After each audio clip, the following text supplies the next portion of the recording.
Olá pessoal, tudo bem? Sejam bem-vindos a mais uma aula de técnicas de pesquisa em economia.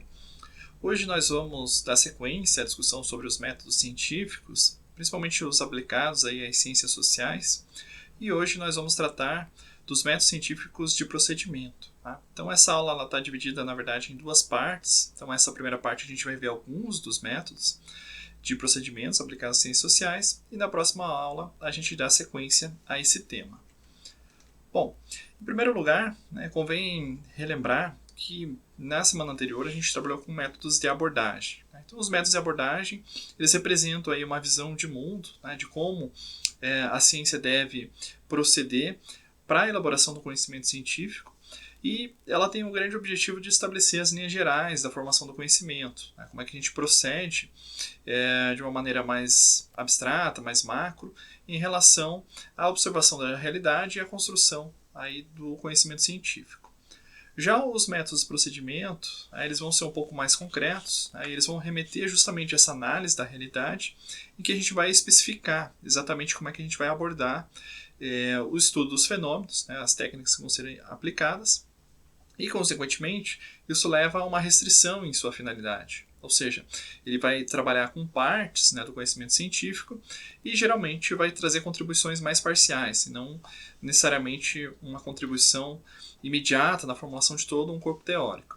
Embora, obviamente, os resultados que se obtêm dessa relação entre teoria e os fenômenos observados, entre teoria e empiria, a gente pode ter uma retroalimentação que vai transformar aí o corpo do conhecimento teórico. Bom, a gente vai começar com o método histórico, como o próprio nome já sugere, ele vai trabalhar com essas questões associadas às heranças do passado e sua influência sobre o presente. E, basicamente, o método histórico parte do princípio de que as formas atuais da sociedade elas têm origem em instituições ou costumes herdados do passado. E, basicamente, é um tipo de método que procura investigar a influência dos eventos do passado no momento atual e entende que a compreensão da atualidade requer o estudo da formação de uma determinada sociedade e da sua transformação ao longo do tempo. Então, o método histórico ele também auxilia a preencher os chamados vazios de fatos e conhecimento, além de promover também reinterpretações de fatos históricos quando o pesquisador ele tem acesso a novas versões, a novos relatos, a documentos que não foram analisados por outros pesquisadores. Então, o método histórico ele tem esse objetivo de tanto contribuir com o papel da historiografia, contribuir para a formação do conhecimento sobre os eventos do passado, como também ele tem essa ideia de analisar fatos que aconteceram no passado em seu contexto histórico. Ou seja, é preciso entender o contexto das sociedades nos períodos anteriores para que se possa compreender a significação, a significância dos fatos, por que eles aconteceram, e não usar as lentes do presente para enxergar o passado. Ou seja, uma série de condições ou de formas de pensar do presente não estavam no contexto histórico do passado. Então é preciso sempre ponderar a análise dos fatos à luz do que era possível nas condições históricas em que determinado fenômeno ou determinado fato aconteceu.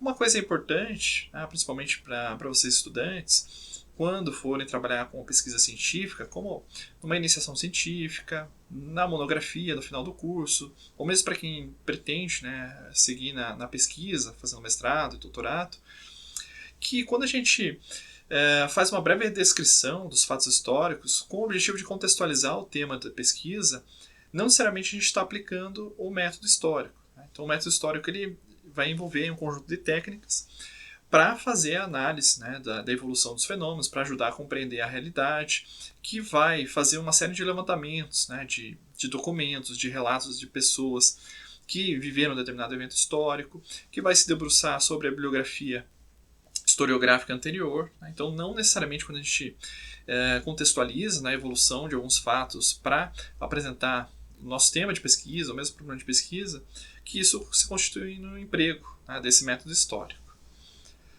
Bom, eu trago aqui um exemplo de um livro que emprega o método histórico, que é um livro famoso que vocês vão ver na disciplina de Formação Econômica do Brasil, que é do economista brasileiro, Celso Furtado, que faz uma análise, né, da formação e da transformação ou da evolução do sistema econômico brasileiro do período da colônia até os anos 1930, mais ou menos. Tá? Então, na verdade, ele faz o emprego de um método chamado histórico estruturalista, né, ou estruturalista histórico, enfim, vocês vão encontrar com os dois nomes. A gente vai ver o método estruturalista mais adiante, tá?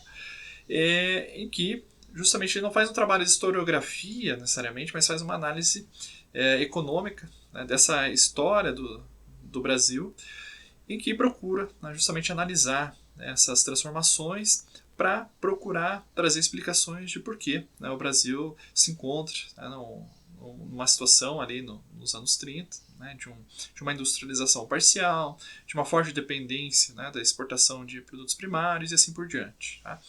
Então, o método histórico, né, para que vocês tenham um exemplo, ele é empregado nesse, né, e em vários outros trabalhos de outros economistas brasileiros e mesmo, né, de outros economistas de outros países.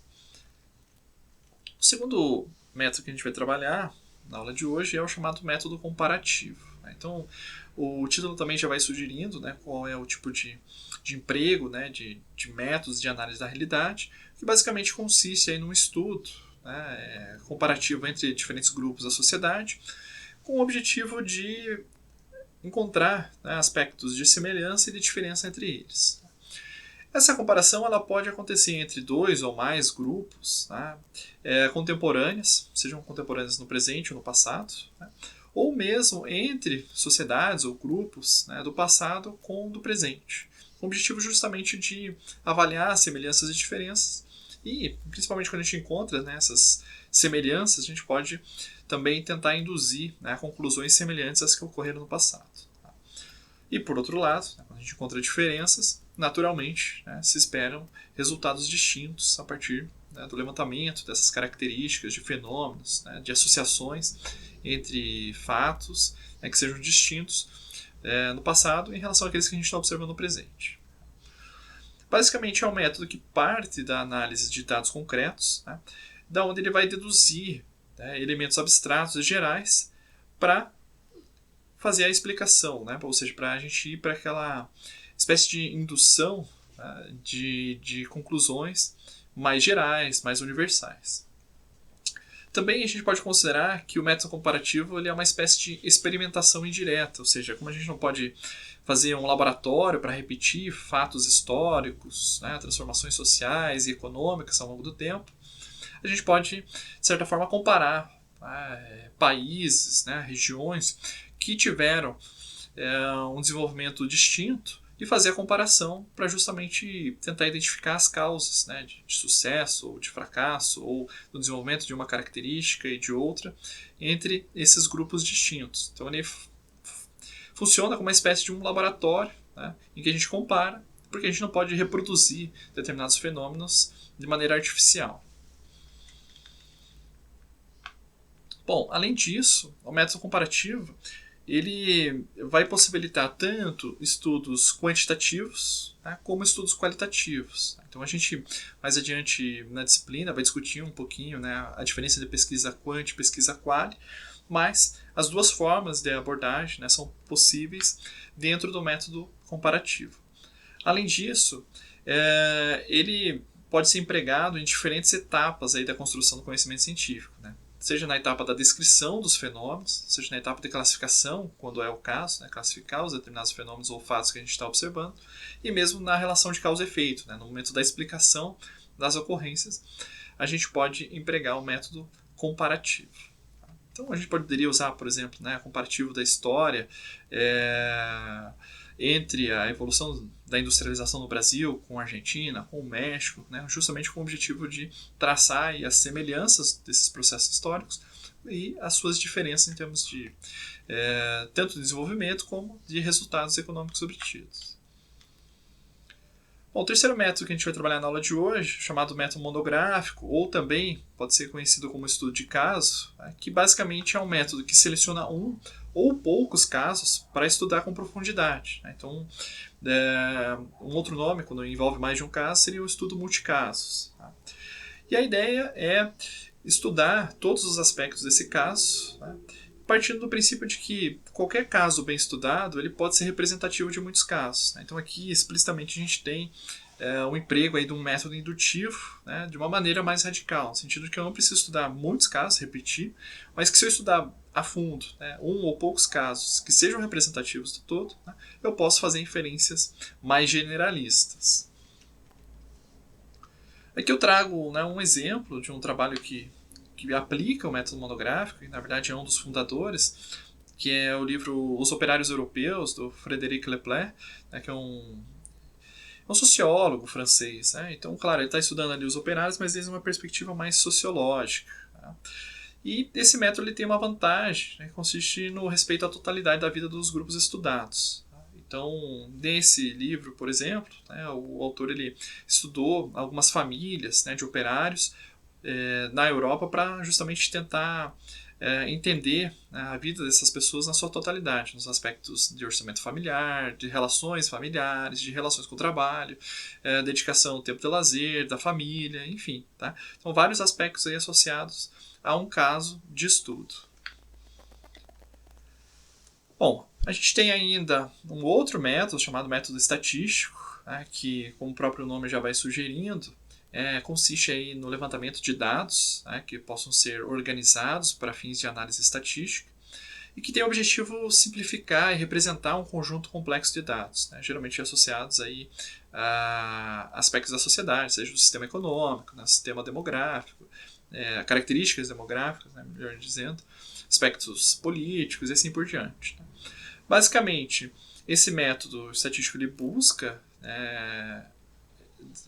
verificar, estabelecer, né, correlações entre fenômenos, justamente com o objetivo, né, de traçar em uma relação de causa e efeito, né, ou pelo menos de coexistência de fatores que a gente está estudando. Né, e consiste basicamente no emprego do método quantitativo, né, mesmo que a gente trabalhe com variáveis categóricas, né, como ou qualitativas, no sentido de que qual o percentual, né, de população masculina, feminina, jovens, idosos, né, sempre a gente pode transformar esse tipo de análise em uma descrição do ponto de vista matemático, né, estatístico, mesmo que seja por frequência. E o objetivo é justamente, né, fazer uma descrição a partir de uma amostra, né, de um conjunto de dados mais limitado, fazer uma descrição da população que está sendo estudada e, consequentemente, fazer inferências sobre o todo.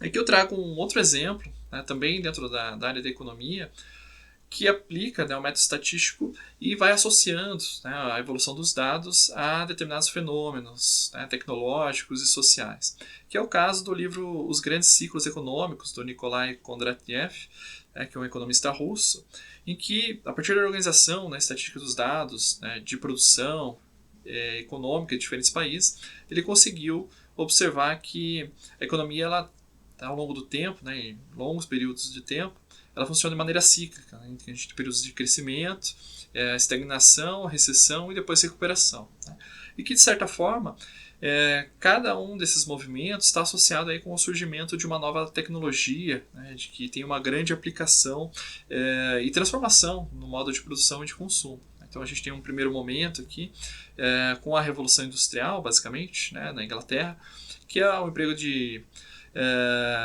máquinas a vapor, produção de algodão, né, tecelagem, coisas do gênero. Depois a gente tem, né, um outro momento que é a criação das ferrovias, a indústria de aço, depois a energia elétrica, engenharia química e coisas do gênero, petroquímica, automobilística, tecnologia de informação e assim por diante. Né? Então, essa ideia de que a gente tem o crescimento econômico muito associado a essas transformações, né, tecnológicas que moldam aí, ou transformam, né, toda a vida, seja do ponto de vista do consumo, seja do ponto de vista da produção. Tá?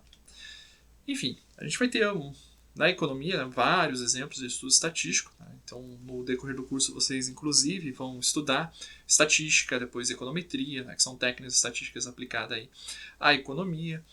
E, em grande medida, né, as ciências econômicas ela vai trabalhar com muitos métodos quantitativos. Né? Então, é um tipo de ciência que permite isso, diferente da antropologia, da ciência política, que pode empregar, claro, né, métodos quantitativos, mas que tende a trabalhar mais com aspectos qualitativos.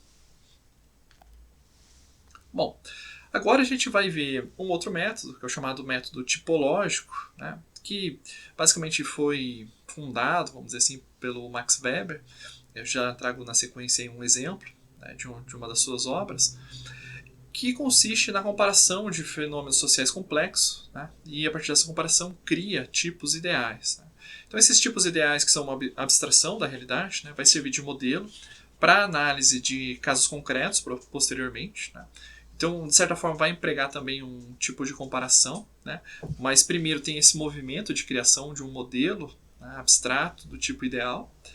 E esse tipo ideal ele também necessita fazer uma negação, né, no sentido de que quando a gente parte para a reanálise, né, dos casos concretos, ele permite a gente identificar o que não se encontra, né, na categoria tipo ideal. Esse tipo ideal ele vai expressar características mais gerais de um grupo, né, de um tipo de organização, de um sistema econômico, como a gente vai ver mais adiante, e não corresponde à realidade em sua totalidade, né, apenas em certas características. Então a gente não vai encontrar uma correspondência perfeita entre esse modelo teórico, né, abstrato, que é o tipo ideal, e aquilo que a gente vai observar na realidade. Basicamente, o tipo ideal ele serve para a gente fazer o enquadramento, né, dentro de uma ou outra categoria, dos fenômenos que a gente está observando na sociedade, e depois disso fazer a comparação e extrair daí explicações, né, de diferenças ou de relações de causa e efeito dos fenômenos que a gente está estudando. Bom, aqui alguns tipos ideais, né, na obra do Max Weber, e aqui eu trago um exemplo que é a Ética Protestante e o Espírito do Capitalismo, que é talvez a obra mais famosa do autor, em que nesse livro, por exemplo, aparece, né, o tipo ideal, o sistema econômico capitalista, ou o capitalismo, né, de uma maneira mais resumida, em confronto com outros sistemas econômicos. Né. Então existe uma espécie de comparação entre esses tipos, e não necessariamente o tipo ideal de capitalismo que ele desenha vai ter uma correspondência perfeita com o capitalismo que se desenvolve na Inglaterra, nos Estados Unidos e assim por diante. Né? Mas serve de base de explicação e comparação com os outros sistemas econômicos, por exemplo, o sistema econômico soviético, né, o comunismo, enfim, ou outras formas mais rudimentares em outras partes, né, da Europa ao longo do tempo. Também ele cria outras categorias, como a burocracia ou a organização burocrática e outras formas de organização, sejam organizações empresariais, governamentais, outras formas de associações sociais, os tipos ideais de cidade e outros tipos de povoamento, e assim por diante. Então, basicamente, o fundador dessa técnica tipológica é o Max Weber, mas a gente vai ter outros sociólogos também que vão trabalhar com essa metodologia. Bom, a gente encerra por aqui essa primeira parte, né, da aula sobre os métodos de procedimento. Recomendo, é o mesmo capítulo 4 do livro Fundamentos da Metodologia Científica, da Marconi e Lacazzo. É um livro bastante interessante. Esse capítulo é extenso, então por isso que a gente está trabalhando com esse tema em diversas aulas. Bom, eu desejo aí a vocês uma excelente semana de estudos e nos vemos na próxima aula.